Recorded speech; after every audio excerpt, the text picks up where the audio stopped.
다윗의 길은 어떤 길이었죠? 하나님 제일 주, 하나님 제일 사랑. 그래서 우리 하나님의 자녀가 어디서 무엇을 하는지에 상관없이 행복한 성인의 인생의 이루는 지름길이라고 하는 유일한 길, 그것이 바로 하나님 제일주의, 하나님 제일 사랑이라 하는 것을 배웠습니다. 그래서 하나님이 친히 나를 위해 싸워주신다면 내 인생이 어떻게 펼쳐질지에 대해서 한번 좀 생각해 보셨나요? 한 사람이 1000명을 거뜬하게 막 붙을 수 있는, 1000명과 거뜬하게 겨룰 수 있는 그런 삶을 한번 그려보셨습니까? 그래서 여러분의 마음속에 나도 하나님의 그 약속의 자리에 서겠다 그런 다짐을 하셨는데, 또 솔로몬처럼 하나님 도와주세요가 아니라 하나님의 약속을 당당하게 요구하는, 하나님이 그렇게 하셨지 않습니까? 그러니까 이렇게 행하였사오니 하나님께서 그 약속을 이루십시오라고 요구를 해보셨네요. 하여튼 여러분의 마음속에 이런 생각들을 간직하면서 하나님을 향하여 위대한 생각들을 가질 수 있을 겁니다. 오늘은 사람을 변화시키는 방법에 대해서 한번 생각해 봅시다. 특히 우리가 항상 내 아내를 어떻게 변화시킬 수 있을까? 내 신랑을 어떻게 변화시킬 수 있을까? 내 자녀를 어떻게 변화시킬 수 있을까 하는 생각을 가지는데 항상 우리가 벽에 많이 부딪히잖아요. 오늘 말씀 속에서 좋은 답을 찾을 수 있을 것 같습니다. 무너졌던 예루살렘 성전이 재건되고 신앙의 회복이 이루어지었습니다. 그래서 그들의 나라가 하나님의 은혜로 세워졌던 6월절 그것이 지켜지기 시작했습니다. 이와 같은 상황 속에서 에스라 7장 10절에 보면은 에스라 선지자는 중대한 결단을 내립니다. 무슨 결단입니까? 여호와의 율법을 연구하고 준행해서 율례와 규례를 이스라엘에게 가르치기로 결심합니다. 이스라엘의 멸망을 통해서 성전이 무너졌을 때에 단순히 성전이 무너진 것 이상의 큰 마음의 진공이 있었다 그랬지. 하나님의 임재의 상징인 예루살렘의 성전은 절대로 무너지지 않는다. 그렇게 생각했고, 또 하나님이 도성이 있는 것은 하나님의 보호로 인해서 절대 무너질 수 없다라고 굳게 믿어왔지만 그것이 무너졌습니다. 그래서 단지 다른 나라에 의해서 정복당한 그 이상의 정신적인 진공 상태가 이스라엘에게 찾아왔던 것이죠. 그때 지도자들은 생각했습니다. 눈에 보이는 성전이 무너진 상태에서 여호와 하나님을 향한 신앙을 어떻게 확보할 수 있을까라고 물었고, 거기에 대한 대답은 회당을 지어서 하나님을 경배하고 하나님의 말씀을, 율법을 가르치는 것이었다. 그래서 이제 눈에 보이는 성전은 다시 지어졌지만 중요한 것은 하나님의 말씀을 바로 알도록 가르치는 것이라는 사실을 에스라가 상기하는 거죠. 하나님의 말씀을 배우고 익혀서 여호와를 아는 지식에 서로 자라야 하는 것, 그것이 역동적인 신앙의 핵심이라 하는 것을 에스라가 캐치했던 것입니다. 이런 나라 부흥의 좋은 조짐들이 가득한 그 시점에 오늘 사단이 일어났습니다. 그 사단은 9장에 나와 있는 것처럼 이방의 딸들을 취하여 아내와 며느리로 삼는 일들이 이런 부흥의 과정 속에서 일어났다는 겁니다. 이 보고를 들은 에스라가 9장 3절 4절에 보면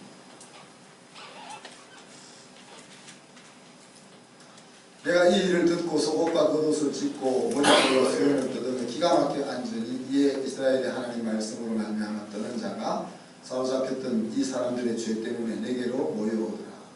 내가 저녁 제사 드릴 때까지 기가 막혀 앉았더니 라고 얘기했습니다.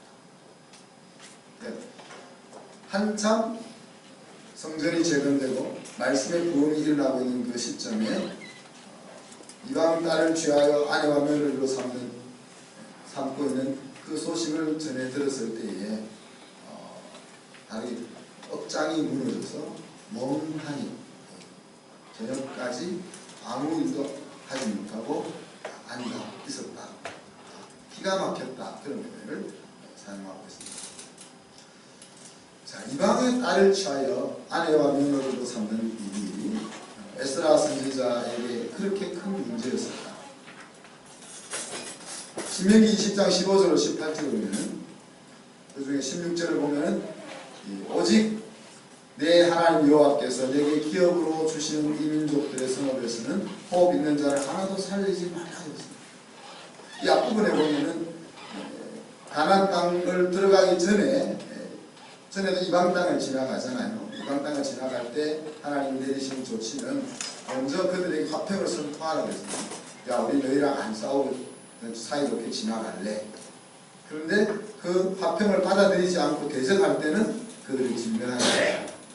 그런데 이제 가나안 땅에 들어가서 오늘 16절에 말한 것처럼 가나안 땅에 들어가서는 그 가나안 땅에 살고 있는 족속들은 하나도 남김없이 다 진멸하라. 그렇게 이제 명령을 하고 있는 거죠. 그래서 18절에 보면은 이런 그 이유를 설명하면서 그들이 그 신들에게 행하는 모든 가증한 일을 너희에게 가르쳐 본받게 하여 너희가 너희 하나님 여호와께 범죄하게 할까 함이니라. 자, 오늘 이 하나님의 명령은 하나님의 성품과 맞지 않는 내용이거든요. 하나님은 생명을 존귀하게 생각합니다. 그래서 심지어 짐승들도 함부로 잡지 말게 하셨고 또 그것을 핏째 먹지 말라고 하셨던 하나님이고 생명을 사랑하고 보호하시는 그 하나님, 그 하나님께서 오늘 보통 짐승도 아니고 또 보통 적군도 아니고 아녀자들과 아이들까지 하나도 남김없이 모두 진멸하라 하는 이 명령은 하나님의 성품과 맞지 않다. 자, 하나님께서 보통 그 성품과 맞지 않는 이런 말씀을 주실 때에는 그것보다 더 상위의 개념이 있는 것 아니겠습니까? 그보다 더 깊은 뜻이 있는 거죠. 그러니까 생명이 가장 중요하다 하셨는데 그 생명보다 더 상위의 개념이 있다 하는 것을 우리가 생각해 볼 수 있는 거예요. 그것이 무엇입니까? 우리가 사는 것보다 더 중요한 것이 없는데 그 사는 것보다 더 중요한 것이 있다 지금 하나님께서 그렇게 말씀하시잖아요. 그것이 뭡니까? 하나님을 섬기는 자리에서 떠날까 하는 것입니다. 그렇죠?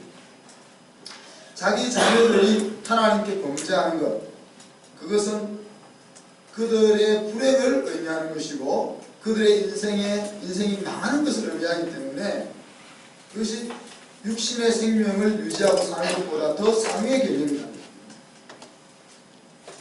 그래서 하나님 앞에서 성결된 거룩한 삶이 없다면 참된 인생의 행복과 승리가 없다 하는 것이 가장 상위의 개념입니다. 우리 구약 성경에서 좋은 예를 보죠. 지혜의 왕이라고 불리는 사람, 왕 솔로몬. 그리고 하나님의 마음을 크게 감동시켰던 왕 솔로몬.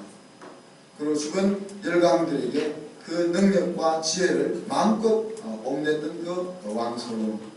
그러나 그가 이방신을 섬기는 아내들을 왕비로 삼음으로 인해서 나라는 결국 나누어지고 멸망하게 되는 그 일을 우리가 보고 있지 않습니까? 솔로몬 왕이 행했던 그 행위로 인해서 그 열매는 고스란히 그 자손들이 70년 동안 아수르와 바벨론에서 포로 생활을 하는, 나라를 잃고 포로 생활을 하는 것으로 경험하게 됩니다. 그래서 하나님의 은혜로 귀환된 이 시점, 여호와의 신앙을 회복하는 이 시기에 이와 같이 그 나라를 무너뜨렸던 일들이 일어나고 있었던 것입니다. 그래서 기가 막혀 하루 종일 방바닥에 앉아서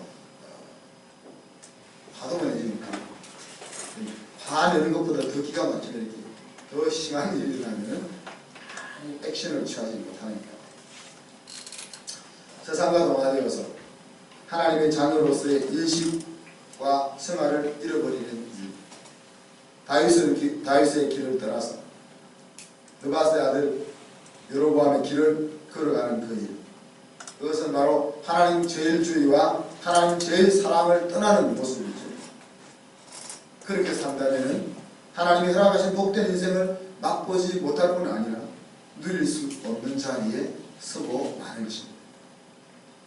잠언 6장 27절 28절에 보면 사람이 불을 품에 품고서야 어찌 옷이 타지 않겠으며 사람이 숯불을 밟고서야 어찌 그 발이 되지 않겠느냐 그랬습니다.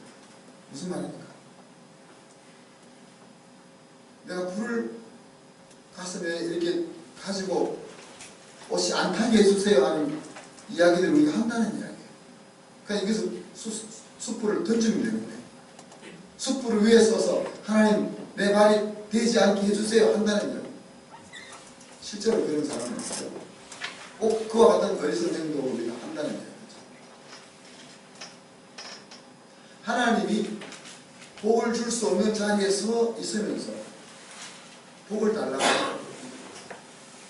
우리 인생이 행복하고 승리하는 삶을 살기를 원하지 않는 사람은 없지 않습니다.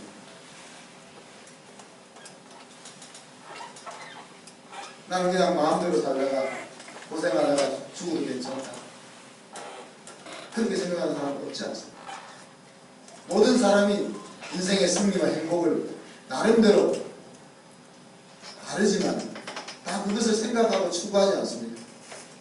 그런데 문제는 마치 숯불을 가슴에 안고 안 뜨거웠으면, 불이 안 탔으면, 숯불 위에 서서 발이 되지 않았으면 하는 것과 동일한 행동을 우리가 하고 있다는 얘기죠. 하나님이 은혜와 복을 줄 수 있는 그 시스템 속으로 들어가지 않고 다시 거꾸로 이야기하면 하나님이 나를 징계할 수밖에 없고 하나님이 나를 책망할 수밖에 없고 하나님이 내 인생을 힘들게 만들 수밖에 없고 하나님이 나를 눌릴 수밖에 없는 그런 포맷 속에 들어가 있으면서 평안하고 싶고 행복하고 싶고 하는 이런 어리석은 자리에 서 있는 형태가 오늘 이스라엘 백성들의 형태를 아니에요. 자녀들을 망하는 자리에서 승리하는 자리로 옮기고자 하는 것이 아기의 마음이죠. 그리고 지도자의 마음. 그런데 막상 우리가 그러한 자리에 서게 되면 어떻게 대처합니까? 저는 화를 내요. 사실 화를 안 내는 게 다른 사람들은 화를 낸다니까. 나중에 부산 사람들은 모여서 이 부분이 심각해요. 우리는 단지 중요하기 때문에 큰 소리를 내면서 하는 거예요. 그래서 화를 낸다고 이야기하니까 우리는 죽어도 화를 안 낸 것 같은데 듣는 사람은 화를 냈다고 하니까 이 부분이 좀. 근데 그 답이 오늘 본문에 있습니다. 내 자녀가, 내 배우자가 그런 자리에 서 있을 때, 그래서 그 자리에서 벗어나게 하고 싶을 때, 그 사랑과 애정이 강력하면 강력할수록 더 분노가 일어나고, 더 화가 일어나고, 더 소리가 높아지는 그런 현장에서 오늘 어떻게 할 수 있는지 하는 것들을 성경이 이야기하고 있습니다. 베스라는 어떻게 했습니까? 그냥 하나님 앞에 나가서 눈물을 흘리며 기도했습니다. 이것이 답인 거예요. 너무 답답하기 때문에, 내가 너무 사랑하기 때문에 그것을 강력하게 주장하고 강력하게 외치고 바꿔보려고 애를 쓰고 스케줄을 짜주고 옆에서 감시 감독하고 별의별 짓을 다 하지만 그것이 그 사람을 그렇게 변화시키는 것이 아니고 그 사람의 마음을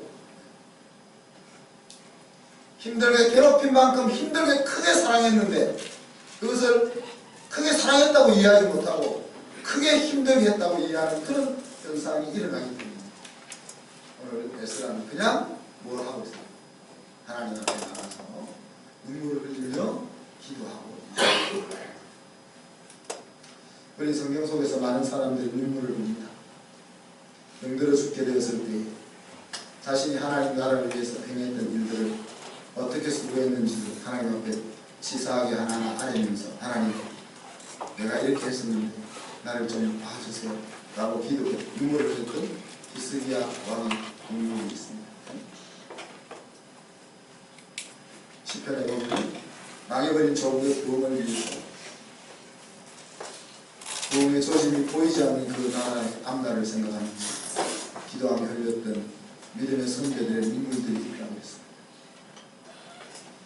예루살렘을 바라보면서 암탉이 병아리를 품듯 품으려 했지만 하나님의 사랑을 거부하고 망하는 길로 가고 있는 자기 백성들을 향해서 흘리시는 주님의 눈물이 있었습니다.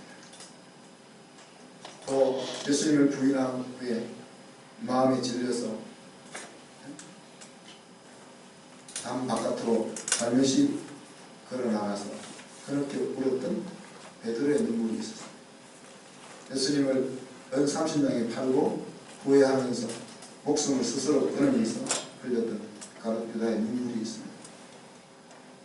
성도들에게 하나님의 비밀을 알려줄 수 없어서 흘렸던 사도 요한의 눈물도 있죠. 그리고 이 땅에서 믿음으로 살려고 하나님의 나라를 위해 살려고 애써다가 흘렸던 많은 성도들의 눈물이 있다라고 성경은 이야기합니다. 어떤 눈물은 자기 연민 때문에 또 인간적인 후회 때문에 흘리는 눈물이고 또 어떤 눈물은 너무 힘들어서 도움을 호소하는 그런 눈물. 그러나 하나님의 나라를 위한 거룩한 눈물들이 그 속에 있는 거죠. 오늘 에스라가 하나님 앞에 나가서 흘렸던 눈물이 그런 눈물인 것입니다. 바로 참된 변화의 장면이 그 눈물에서 출발되고 있는 것입니다. 에스라는 엎드려서 울며 기도하며 죄를 자복했다. 그렇게 성경이 기록합니다. 자기의 죄가 아니고 지금 자기 백성들의 죄를 자복하고 있습니다. 그때 큰 무리의 남자들과 여자들과 어린 아이들이 땅바닥에 주저앉아서 울고 있는 에스라 주변을 둘러쌌습니다.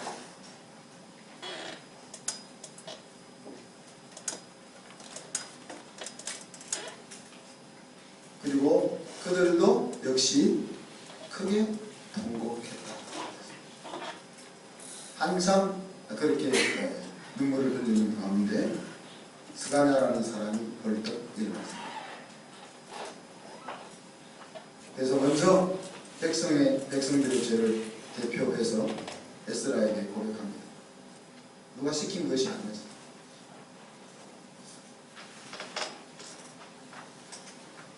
자원에서 일어났습니다. 하나님이 이 사람의 마음을 사용하셨죠. 자신을 포함해서 우리가 하나님께 범죄하였습니다 라고 에스라에게 고백합니다. 영어 성경에는 have been unfaithful to our God. 우리 하나님께 지속해서 우리는 신실하지 못했습니다. 그리고 우리 하나님께 지속적으로 우리는 신실하지 못했습니다. 그 내용은 무엇이었습니까? 이 땅의 이방 여자들과 결혼함으로 하나님 앞에 신실하지 못했다. 그렇게 고백하고 있죠.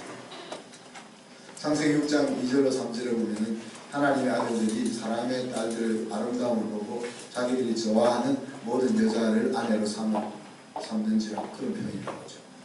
여호와께서 이르시되 나의 영이 영원히 사람과 함께하지 아니하니 이는 그들이 육신이 됨이라 그랬습니다.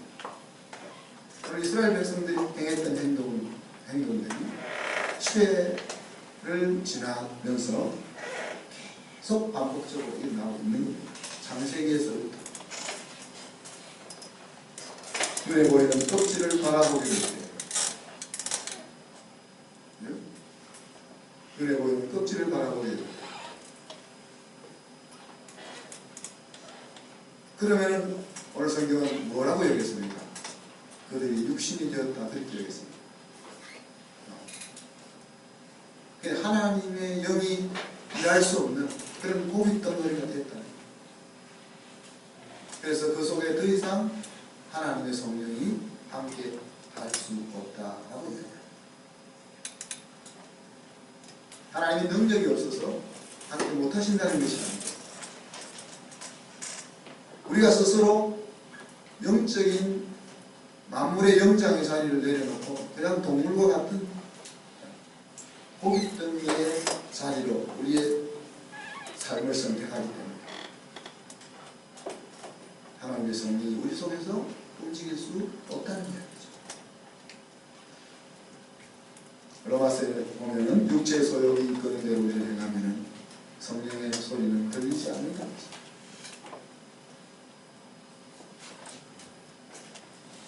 스가랴의 말은 계속됩니다. 지금까지 이 상황은 무슨 이야기입니까? 이런 일이 일어났다는 것은 망하고 말이 이기시고 과거의 역사, 이스라엘 역사를 볼 때 우리 백성이 이 자리까지, 이 지경까지 이르렀다는 게 이제 더 이상 살 길이 없다는 것을 의미합니다. 그렇지만 스가랴는 이렇게 이야기하죠. 그렇지만 아직 우리에게는 소망이 있습니다. 자, 지금 일어나고 있는 현상은 더 이상 소망이 없는 상황. 이스라엘 역사를 보면 망할 수밖에 없는 자리에 우리가 또 이르렀습니다. 그러나 아직 소망이 있습니다. 스가랴는 무엇을 보고 있는 것입니까? 회개하면, 그러나 회개하면 다시 기회를 주시는 하나님을 알고 있는 거죠. 그래서 그가 백성들을 대표해서 제안합니다. 하나님 앞에서 우리가 언약을 세우자. 그 언약의 내용은 이겁니다. 여인들과 아이들을 돌려보내자. 그리고 에스라와 하나님의 명령을 두려워하는 사람들의 가르침을 따라서 우리가 이 일을 수행하자.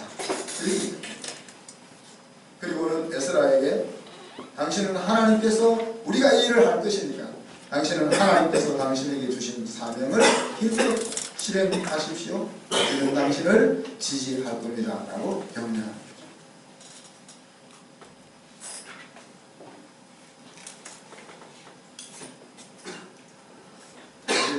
지도자가 외친다고 뭐가 일어나겠습니까? 안 외치는 것보다 낫겠지만 제가 이 강대상에서 외친다고 뭐가 일어나겠습니까?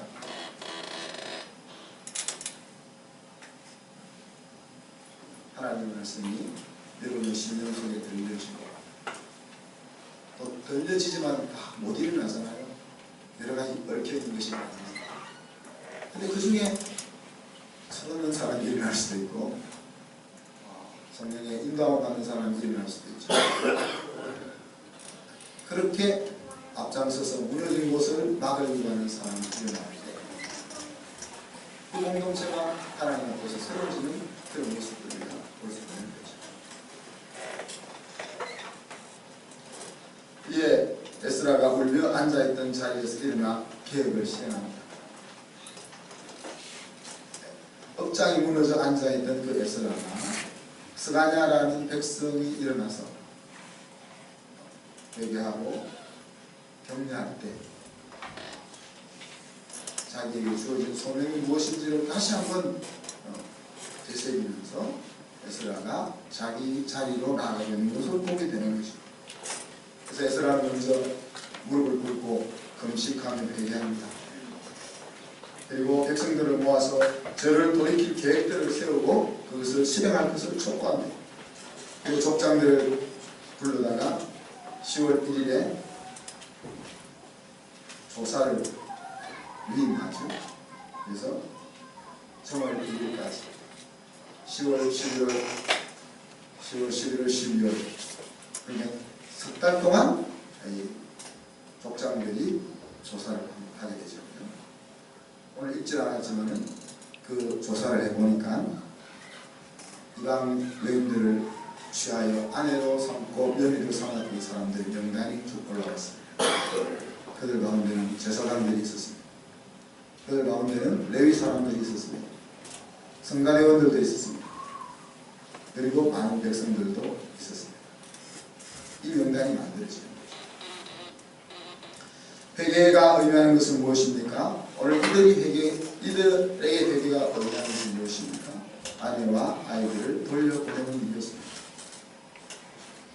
이것은 제 생각은 사람이 치를 수 있는 대가 중에서 가장 큰 대가라고 여기집니다.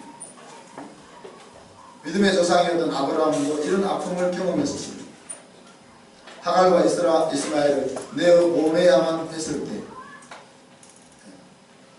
물 한 부대와 고기 몇 조각을 주고 그 광야로 아들과 둘째 부인인가요? 둘째 부인을 보내야 했을 때 첫째 부인 잔인한 것 같아요.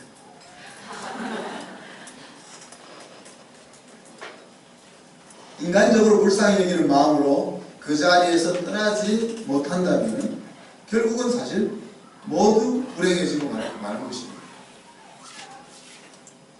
사랑하는 성도 여러분, 우리를 힘들게 만드는 것들이 우리 각자의 삶 속에 있을 것입니다.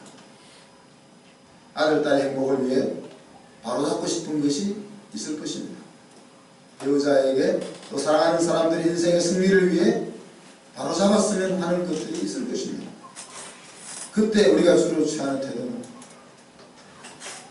권면하고 또 설득도 하고 또 강권하기도 하고 요구하기도 하죠.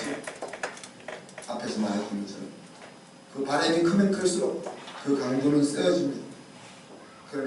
그러다가 받아들이지 않게 되면 우리는 실망하게 되고 분노하기도 하고 또 포기하는 자리까지 가게 됩니다. 이런 과정을 통해서 우리는 배웁니다.